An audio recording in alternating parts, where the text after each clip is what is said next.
नमस्कार साथियों। Greek philosophy की इस नई क्लास में आप सभी लोगों का स्वागत है।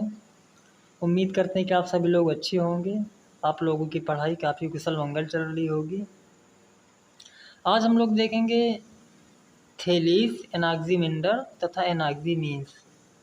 हम सभी लोग जानते हैं कि ये तीनों के तीनों दार्शनिक प्री सोक्रेटिक फिलॉसफी अर्थात सुकरात के पूर्व के दर्शन के युग में आते हैं।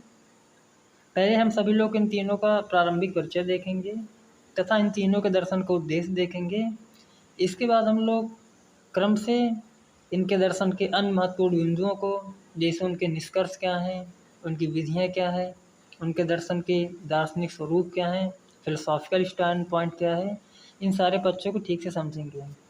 But for moving on we should try to understand how they come to their philosophy and how did they formulate their ideas।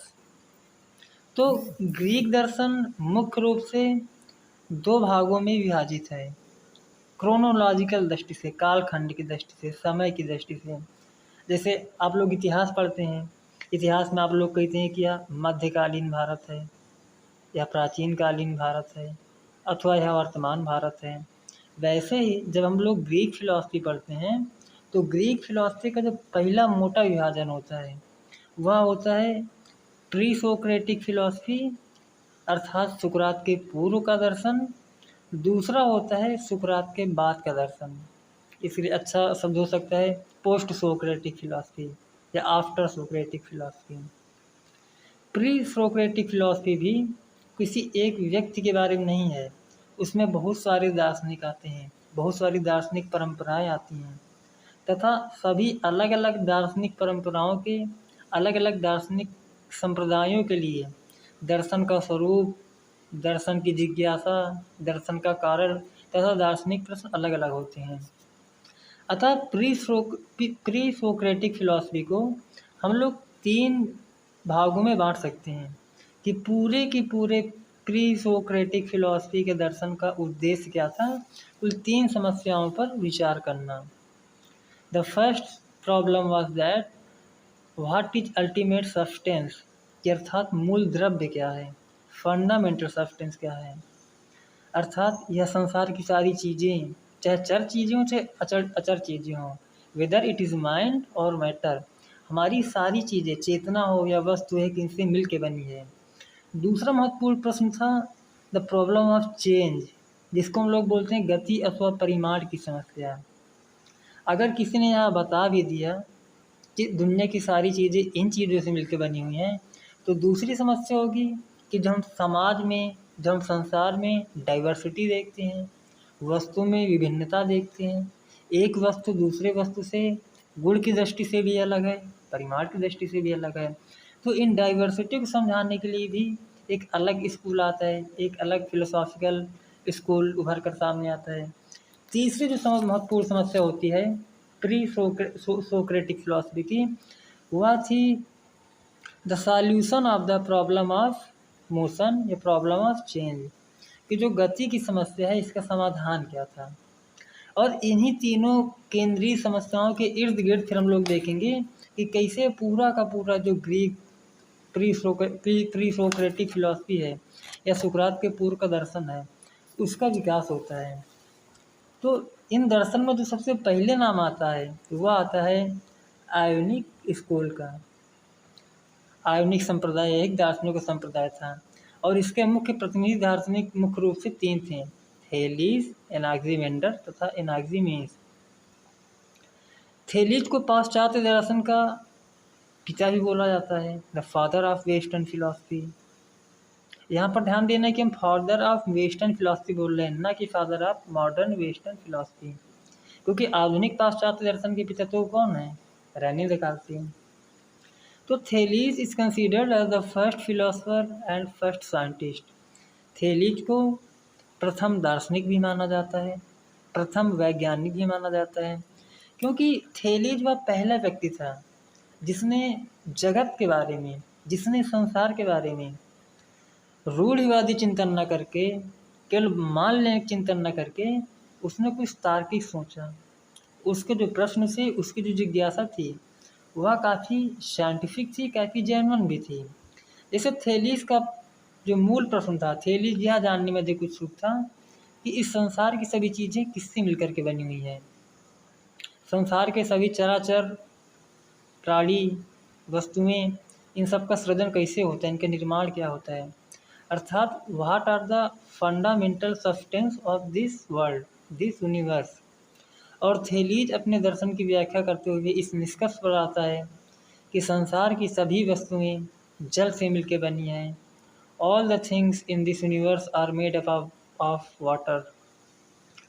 यह विचार आज के सदी में, आज के वर्तमान समय में देखने में आप लोगों को हटपटा लग रहा होगा, हो सकता है, लेकिन थेलीज के पॉइंट ऑफ व्यू से देखा जाए उस समय काफ़ी क्रांतिकारी विचार था।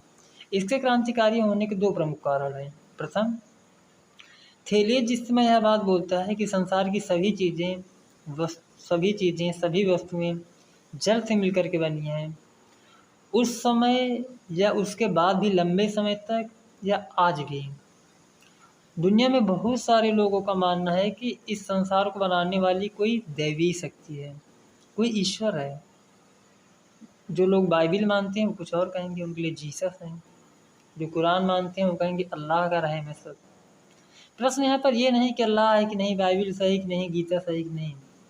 प्रश्न सिर्फ इतना है कि हम लोग जो अपने पर्यावरण को, अपने आसपास की चीज़ों को देखते हैं, उसके प्रति हमारा नज़रिया साइंटिफिक है, लॉजिकल है, रीजनेबल है, या फिर केवल only it is depends upon faith, केवल विश्वास पर आधारित है।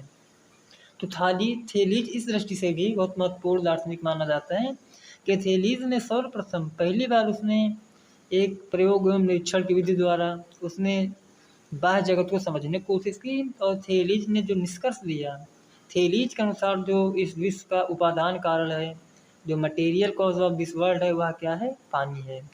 और थेलीज इसके अलावा भी दो तीन अदर्स बातें बोलता है, दो तीन एसर्शन देता है अपने कथन। जैसे उसका मानना है कि जो पृथ्वी है वह जल के ऊपर तैरती है, क्योंकि थेलीस काफ़ी घूमा फिरा था, उसने भ्रमण काफ़ी किया था, और वो जिस जगह से बिलोंग करता है उसके आसपास जब जाओगे तो आप देखोगे कि समुद्री रूट था, सी रूट। इसलिए थेलीज को लग रहा था कि दुनिया में हर जगह पानी पानी होगा, ज़्यादा पानी पानी। तो इसलिए थेलीज ने कंक्लूजन दिया कि पृथ्वी हमारी जल पर तैरती है। दूसरा, water is the material cause of everything, सभी पदार्थों का मूल उपादान कारण क्या है, पानी है। और थेलीज तीसरी बहुत अजीब बात करता है, अजीब इस सेंस में कि बहुत थोड़ा सा रहस्यात्मक लगती है। थेलीज ने कहा कि सभी वस्तुओं में एक चुंबकीय गुण होता है, सभी वस्तुएं दिव्य स्वरूप हैं, सभी वस्तुओं में चुंबक के तरीके चीज़ों को आकर्षित करने की क्षमता है।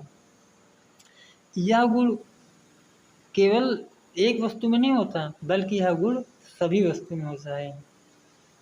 तो इस प्रकार हम लोग देखते हैं कि थेलीज अपने दर्शन में जल को इस विश्व के उपादान कारण के रूप में मानता है, तथा थेलीज के बाद जो उसका अगला दार्शनिक आता है उसका नाम होता है एनाक्सीमेंडर।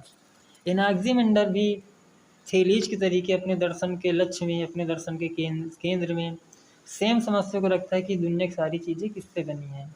लेकिन एनाक्सीमेंडर का मत थेलीज के मत के विपरीत था, थोड़ा विपरीत इस सेंस में है कि थेलीज किसी तत्व को मानता है, किसी भौतिक चीज़ को मानता है कि यह क्या है, इस सृष्टि का, इस ब्रह्मांड का, इस पृथ्वी का मूल उपादान कारण। इसके विपरीत एनाक्सीमेंडर ने थोड़ा सा चीज़ों को और ज़्यादा लॉजिकल समझा, चीज़ों की व्याख्या उसने थोड़ा ज़्यादा दार्शनिक अंदाज में की, ज़्यादा तार्किक अंदाज में की।